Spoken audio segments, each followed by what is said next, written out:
Assalamualaikum warahmatullahi wabarakatuh. Perkenalkan, nama saya Rizka Uswatun Hasanah, NIM 2119268. Di sini saya akan menjelaskan materi tentang toleransi beragama. Kalian tahu nggak sih, Indonesia itu mempunyai 6 agama yang berbeda. Untuk itu, kita semua diwajibkan untuk bertoleransi antar umat beragama. Apa sih toleransi beragama itu? Toleransi beragama merupakan sikap individu yang dilakukan dalam menghormati dan menghargai keyakinan dan kepercayaan seorang individu lainnya yang berbeda dengan mengedepankan asas-asas kemanusiaan bukan pada keyakinan. Pembahasan yang pertama yaitu kandungan surat Al-Kafirun ayat 1-6. Surat Al-Kafirun diturunkan secara keseluruhan untuk menjawab tawaran dan ajakan dari tokoh-tokoh kafir Quraisy kepada Nabi Muhammad SAW. Mereka mengatakan, "Hai Muhammad, marilah engkau mengikuti agama kami dan kami akan mengikuti agamamu. Kami juga akan senantiasa mengajakmu dalam segala kegiatan kami. Kamu menyembah Tuhan kami selama setahun dan kami menyembah Tuhanmu selama setahun juga. Jika ternyata engkau bawa lebih baik, maka kami akan mengikutimu dan melibatkan diri di dalamnya. Dan bila ternyata yang ada pada kami itu lebih baik, maka engkau mengikuti kami dan engkau pun melibatkan diri di dalam agama kami." Nabi menjawab, "Aku berlindung kepada Allah SWT agar tidak menyekutukannya dengan selainnya." Kemudian Allah SWT menurunkan surat ini sebagai balasan atas ajakan mereka. Sedangkan kandungan surat Al-Kafirun itu meliputi yaitu toleransi tidak berlaku dalam hal akidah dan ibadah. Yang kedua, umat Islam dilarang mencampur adukan masalah akidah dan ibadah. Yang ketiga, tata cara beribadah dalam Islam telah ditentukan oleh Allah dan Rasulullah. Yang keempat, toleransi hanya dibenarkan dalam bidang sosial kemasyarakatan dan hubungan antar umat manusia yaitu muamalah. Yang kelima, kebebasan bagi siapapun untuk memeluk agama apapun yang menjadi keyakinannya. Yang kedua, kandungan Quran surat Yunus ayat 40 dan 41. Arti dari ayat 40 yaitu, "Dan di antara mereka ada orang-orang yang beriman kepadanya, dan di antaranya pula ada orang-orang yang tidak beriman kepadanya. Sedangkan Tuhanmu lebih mengetahui tentang orang-orang yang berbuat kerusakan."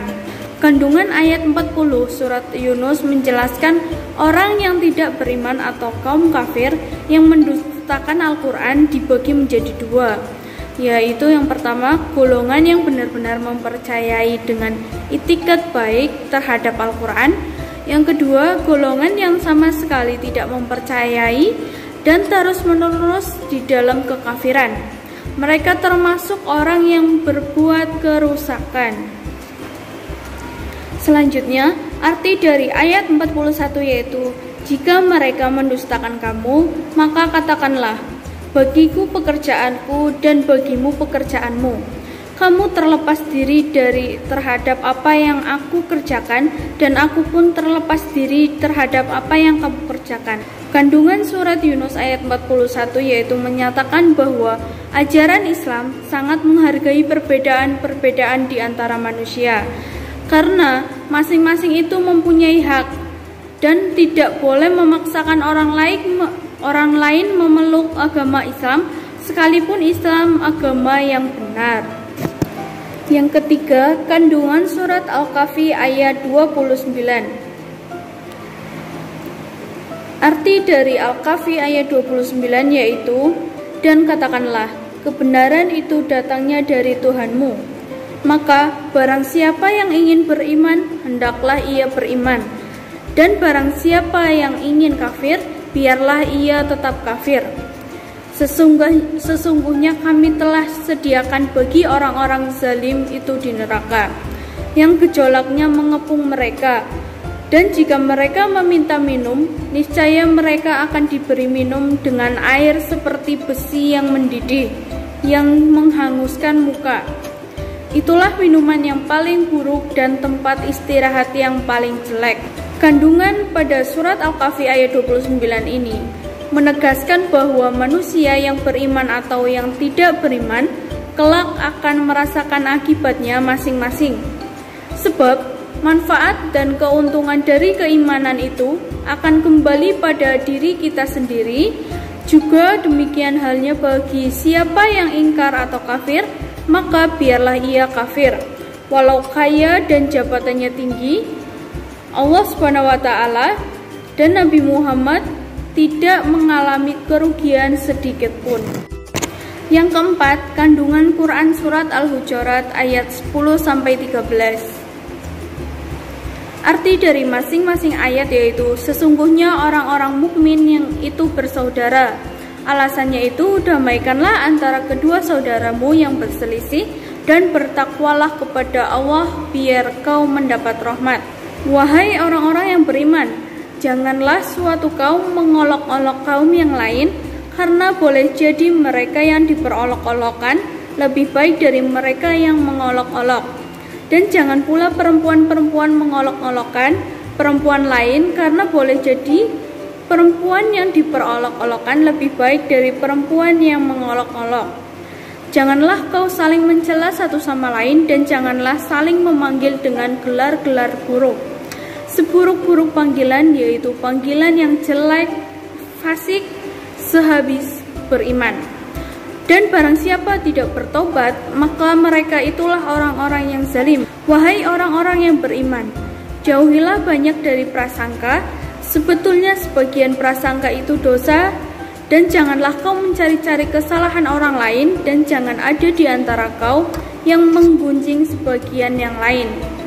Apakah ada di antara kau yang suka memakan daging saudaranya yang sudah mati? Tentu kau merasa jijik. Dan bertakwalah kepada Allah, sebetulnya Allah Maha Penerima Taubat dan Maha Penyayang. Wahai manusia, sungguh kami telah membuat kau dari seorang pria dan seorang perempuan, kemudian kami jadikan kau berbangsa-bangsa dan bersuku-suku, agar kau saling mengenal. Sesungguhnya yang paling mulia di antara kau di sisi Allah adalah orang yang paling bertakwa. Sungguh Allah Maha Mengetahui, Maha Teliti. Selanjutnya, kandungan dari masing-masing ayat, yaitu yang pertama, pada ayat 10 menegaskan bahwa orang-orang yang beriman adalah bersaudara. Ayat 11 merupakan konsekuensi logis dari makna yang terkandung pada ayat 10, bahwa umat Islam tidak boleh saling mengolok karena perilaku tersebut dapat menimbulkan kemarahan orang lain atau orang merasa dihina sehingga akan menimbulkan pertengkaran dan perkelahian. Orang mukmin itu tidak boleh saling mengolok, karena boleh jadi orang yang diperolok-olokkan itu lebih baik dari orang yang mengolok-olok. Oleh karenanya, Allah SWT melarang sikap mengolok-olok itu agar terbina situasi persaudaraan, kesatuan, dan persatuan di kalangan orang beriman. Ayat 12, Allah SWT melarang orang-orang yang beriman cepat berprasangka, sebab sebagian prasangka itu adalah dosa, karena itu harus dijauhi. Di samping itu juga melarang untuk mencari-cari kesalahan orang lain, menggunjing atau hibah. Ayat ke-13 menegaskan semua manusia itu diciptakan oleh Allah SWT, beraneka ragam yang bertujuan untuk saling mengenal. Dan ukuran kemuliaan di sisi Allah adalah ketakwaan seseorang. Yang kelima, hadis Nabi tentang toleransi beragama. Haddatsana Utsman bin Muhammad qala Abdullah bin Ahmad wa sami'tuhu ana min Utsman ibnu Muhammad haddatsana Jarir an Lais an Abdul Malik ibni Sa'id ibni Jubair an Ikrimata an ibni Abbas yarfa'uhu ila nabiyyu sallallahu alaihi wasallam qala laisa minna malam yuwakir kabir wa yarhamis sohiro wa ya'mur bil ma'ruf wa yanha 'anil munkar, yang artinya telah menceritakan kepada kami Utsman bin Muhammad, Abdullah bin Ahmad berkata, aku telah mendengarnya dari Utsman bin Muhammad, telah menceritakan kepada kami Jarir dari Lais, dari Abdul Malik bin Sa'id bin Jubair, dari Ikrimah, dari Ibnu Abbas, dan dia merafakkannya kepada Nabi SAW. Beliau bersabda, bukan termasuk golongan kami orang yang tidak menghormati yang lebih besar dan tidak menyayangi yang lebih kecil, serta tidak menyuruh kepada kebaikan dan melarang yang munkar. Hadis ini menunjukkan tentang disyariatkannya berakhlak yang baik dan wajibnya menyayangi antara sesama kaum muslimin. Hadis ini menerangkan tentang adab atau sopan santun dalam Islam ketika kita bergaul dengan anak muda atau orang tua. Masing-masing memiliki hak yang pantas diberikan baginya. Terhadap yang lebih tua, maka hendaklah kita menghormati dan memuliakannya. Adapun terhadap yang lebih muda, maka hendaklah kita menyayangi dan lemah lembut kepadanya. Mereka itu perlu dibimbing dan dipenuhi kebutuhannya, serta tidak menghukumnya apabila tidak sengaja melakukan kesalahan. Implementasi perilaku toleransi beragama. Sikap dan perilaku yang dapat diterapkan dan sebagai penghayatan dari Quran Surat Al-Kafirun ayat 1-6, yaitu yang pertama, hendaklah setiap mukmin memiliki kepribadian yang teguh dan kuat. Yang kedua, masing-masing pemeluk agama bisa melaksanakan apa yang diyakininya benar dan baik sesuai dengan pemahamannya. Yang ketiga, setiap pemeluk agama akan dimintakan pertanggungjawabannya di hadapan Allah Subhanahu wa taala. Sikap dan perilaku yang dapat diterapkan sebagai penghayatan dalam surat Yunus ayat 40 dan 41 yaitu sebagai berikut. Yang pertama, setiap orang yang mukmin harus taat kepada Allah Subhanahu wa taala dan Rasul-Nya.